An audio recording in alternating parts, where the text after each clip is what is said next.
In today's video, I'm going to show you how to integrate ClickUp with GitLab step by step.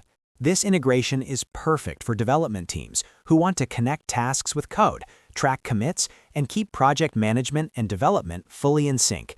By the end of this video, you'll have ClickUp and GitLab working together smoothly. If you find this tutorial helpful, don't forget to hit the like button and subscribe to the channel for more easy software tutorials. All right, let's jump right in. First, open your browser and log into your ClickUp account. Make sure you're signing in with the workspace where you want to enable the GitLab integration. Once you're inside your ClickUp workspace, take a moment to confirm you have admin or integration permissions, because you'll need those to connect external apps. Next, look to the upper area of your ClickUp interface and click on More. This opens up additional settings and customization options for your workspace.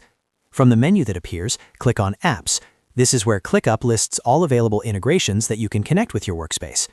Inside the Apps section, you'll see a list of integrations. Scroll through or use the search bar to find GitLab. Once you locate GitLab, click on it to open the integration page.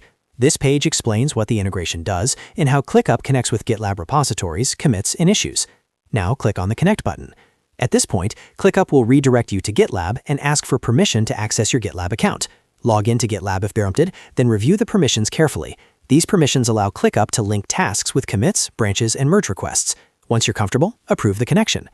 After the connection is complete, you'll be taken back to ClickUp where the GitLab integration will now be active. From here, you can start linking ClickUp tasks to GitLab commits by including task IDs and commit messages. This makes it easy to track development progress directly inside ClickUp without constantly switching tools. You can also customize how the integration behaves, depending on your workflow. For example, you can decide how updates appear in tasks when new commits or merge requests are made. This helps your entire team stay aligned and reduces manual updates.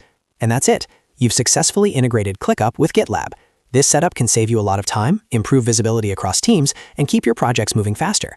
If this video helped you, make sure to hit that like button and subscribe for more ClickUp and productivity tutorials. Thanks for watching, and I'll see you in the next video.